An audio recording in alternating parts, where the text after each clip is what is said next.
కాంగ్రెస్ ప్రభుత్వం తెలంగాణ దళితులపై కక్ష కట్టింది. ఎస్సీల ఆశలను చిదిమేస్తూ గత కేసీఆర్ సర్కార్ తీసుకొచ్చిన దళిత బంధును ఆపాలన్న నిర్ణయం తీసుకుంది. దీంతో గత ప్రభుత్వం ఎంపిక చేసిన దళిత బంధు లబ్ధిదారుల ఆశలన్నీ అడియాసలయ్యాయి.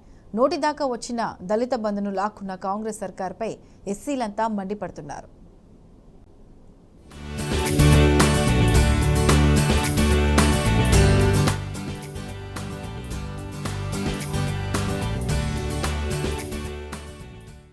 దశాబ్దాలుగా అధికారాన్ని వెలగపెట్టి కూడా దళితుల కోసం కాంగ్రెస్ ఏమీ చేయలేకపోయింది.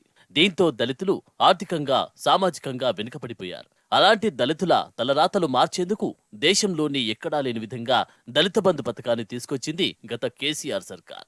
కానీ పవర్లోకి ఇలా వచ్చిందో లేదో అప్పుడే ఎస్సీలపై హస్తం కుట్రలు మొదలయ్యాయి. దళిత బంధు పథకాన్ని ఆపాలని ఉత్తర్వులు ఇచ్చే వరకు ఏ ఒక్క లబ్ధిదారుడికి నిధులివ్వొద్దని రాష్ట్ర ప్రభుత్వం ఆదేశాలిచ్చింది. గ్రౌండింగ్ కూడా ఆపాలని కలెక్టర్లకు, ఎస్సీ కార్పొరేషన్ అధికారులకు స్పష్టమైన ఆదేశాలొచ్చాయి. దీంతో గత బీఆర్ఎస్ ప్రభుత్వం ఎంపిక చేసిన దళిత బంధు లబ్ధిదారుల నోట్లో మట్టి కొట్టినట్టయింది.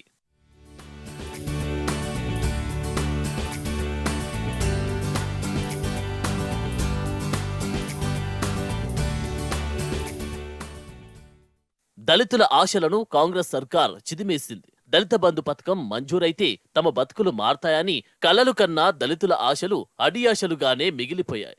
బీఆర్ఎస్ అధినేత నాటి ముఖ్యమంత్రి కేసీఆర్ ఎంతో ప్రతిష్టాత్మకంగా మహోన్నత లక్ష్యంతో దళిత బంధు పథకాన్ని తీసుకొచ్చారు.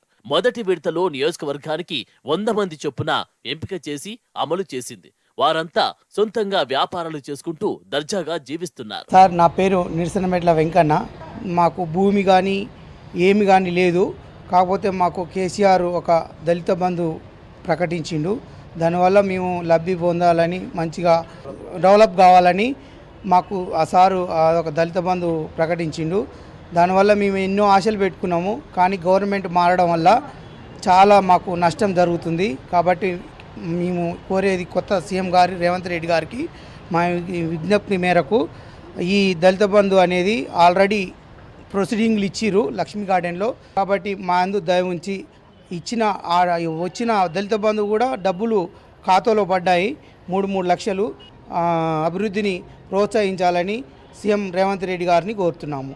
గత బీఆర్ఎస్ ప్రభుత్వం రెండో విడతగా ప్రతి నియోజకవర్గానికి 1100 మంది చొప్పున అందించాలని నిర్ణయించింది. ఈ మేరకు ఎన్నికల కంటే ముందే లబ్ధిదారులను ఎంపిక చేశారు. అప్పట్లో అధికారులు వారికి పలు దఫాలుగా శిక్షణ ఇచ్చారు. కలెక్టర్లు నేరుగా వారితో చర్చించి వారిని ఎంపిక చేశారు. ఆయా ఎమ్మెల్యేల చేతుల మీదుగా లబ్ధిదారులకు ప్రాసెసింగ్ పత్రాలు కూడా అందాయి. దళిత బంధు నిధులను కూడా మొదటి ఫేజ్ లో ఒక్కొక్కరికి 3 లక్షల చొప్పున సర్కార్ విడుదల చేసింది. మిగతా 7 లక్షలు సెకండ్ ఫేజ్ లో ఇచ్చేలా ప్లాన్ చేసింది గత బీఆర్ఎస్ ప్రభుత్వం. అందులో భాగంగా తొలి విడతలో అందాల్సిన 3 లక్షల రూపాయల నిధుల్ని కలెక్టర్ అకౌంట్లలో జమ చేసింది. కలెక్టర్లు కొంతమంది లబ్ధిదారుల అకౌంట్లలో 3 లక్షల చొప్పున జమ చేశారు. కానీ ఇంతలోనే ఎన్నికల కోడ్ వచ్చింది. ఎన్నికల్లో బీఆర్ఎస్ కు ఓటమి ఎదురవడంతో కాంగ్రెస్ సర్కార్ కొలువుదీరింది. అయితే పవర్లోకి వచ్చి రాగానే దళిత బంధు నిధులు ఇవ్వొద్దంటూ కలెక్టర్లకు, ఎస్సీ కార్పొరేషన్ అధికారులకు ఆదేశాలొచ్చాయి. ఆన్లైన్లో గ్రౌండింగ్ కూడా నిలుపుదల చేశారు. నిధులు జమ అయిన లబ్ధిదారుల అకౌంట్లను ఫ్రీజింగ్ లో పెట్టారు అధికారులు. దీంతో దళితుల నోట్లో మట్టి కొట్టినట్లు అయింది. నల్లగొండ నియోజకవర్గంలో నిరుపేదలైనటువంటి దళితులందరూ కూడా దళిత బంధు స్కీమ్ అమలు చేయడం జరిగింది. సుమారు 1200 మందికి సెలెక్ట్ చేసి జిల్లా కలెక్టర్ గారి ఆధ్వర్యంలో సమావేశం పెట్టి ప్రొసీడింగ్లు కూడా ఇచ్చారు. బ్యాంక్ అకౌంట్ ఓపెన్ చేశారు. ఆల్రెడీ బ్యాంకులో కూడా డబ్బులు లబ్ధిదారులకు పడడం జరిగింది.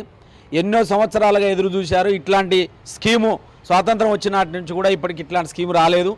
దళితులు ఎంతో ఆశపడ్డారు. వాళ్ళ జీవితాల్లో మంచి మార్పు వస్తుందని, అభివృద్ధి చెందుతామని అనుకోవడం జరిగింది.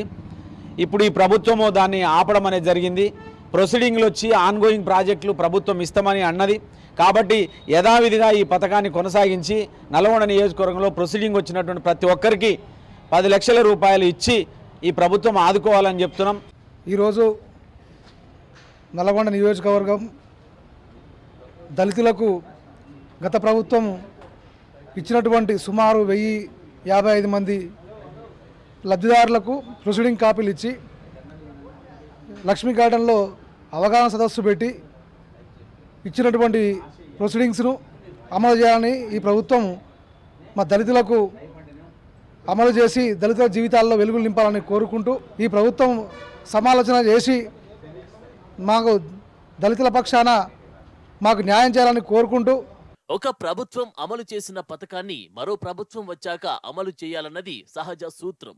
అందులోనూ దాదాపు సగం వరకు డబ్బులు అందినాక కాంగ్రెస్ ప్రభుత్వం దళిత బంధును ఆపాలని నిర్ణయించడంపై విమర్శలు వెల్లువెత్తుతున్నాయి. కాంగ్రెస్ ప్రభుత్వం నోటికాడి బుక్కను లాక్కుందని దళితులు మండిపడుతున్నారు.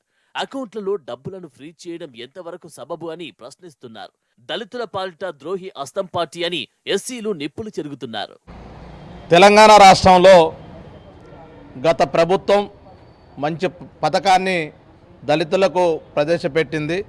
ఒక కుటుంబానికి ఆ కుటుంబం డెవలప్మెంట్ కావడానికి 10 లక్షల రూపాయలు గత కేసీఆర్ గారి ప్రభుత్వం పెడితే, ఇప్పుడున్నటువంటి ప్రభుత్వం ఈ నల్లగొండ నియోజకవర్గంలో జిల్లాలో అక్కడక్కడ వచ్చి గ్రాంట్ శాంక్షన్ అయిన తర్వాత, ఎస్సీ కార్పొరేషన్కి వచ్చిన తర్వాత, ఇంక్వైరీ అయిన తర్వాత ప్రభుత్వం మారడం వల్ల దళితులకు ఈ 10 లక్షల రూపాయలు రాకుండా పోయినాయి.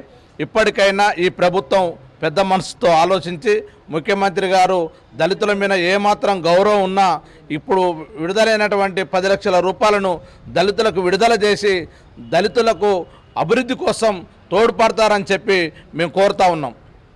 కాంగ్రెస్ ప్రభుత్వం ఇప్పటికైనా తమకు న్యాయం చేయాలని దళితులంతా ముక్తకంఠంతో డిమాండ్ చేస్తున్నారు. మానవీయ కోణంలో ఆలోచించి గత ప్రభుత్వం అమలు చేసిన దళిత బంధును కొనసాగించాలని కోరుతున్నారు. లబ్ధిదారుల అకౌంట్లలో పడ్డ డబ్బులను విడుదల చేసి మిగతా 7 లక్షల రూపాయలను కూడా అకౌంట్లలో వెయ్యాలని కోరుతున్నారు.